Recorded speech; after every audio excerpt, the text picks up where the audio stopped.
La riflessione sul Mezzogiorno al centro dell'opera di Giuseppe Giarrizzo, lo storico morto ieri a Catania, domani i funerali. È stato un insigne storico dell'illuminismo. Catania si prepara all'addio a Giuseppe Giarrizzo, morto ieri all'età di 88 anni, domani i funerali. Sentiamo Nino Amante.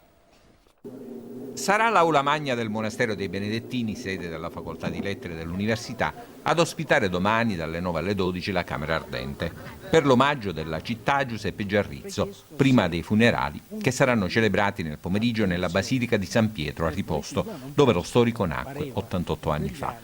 Fra i cortili, i chiostri, i corridoi del grandioso monastero, Giarrizzo coltivò il suo sogno di intellettuale e di operatore culturale. Si deve a lui, per 30 anni preside di lettere, il recupero e la trasformazione dei Benedettini in sede universitaria. A lui e all'architetto Giancarlo De Carlo, autore del progetto. Un regalo alla cultura, alla città.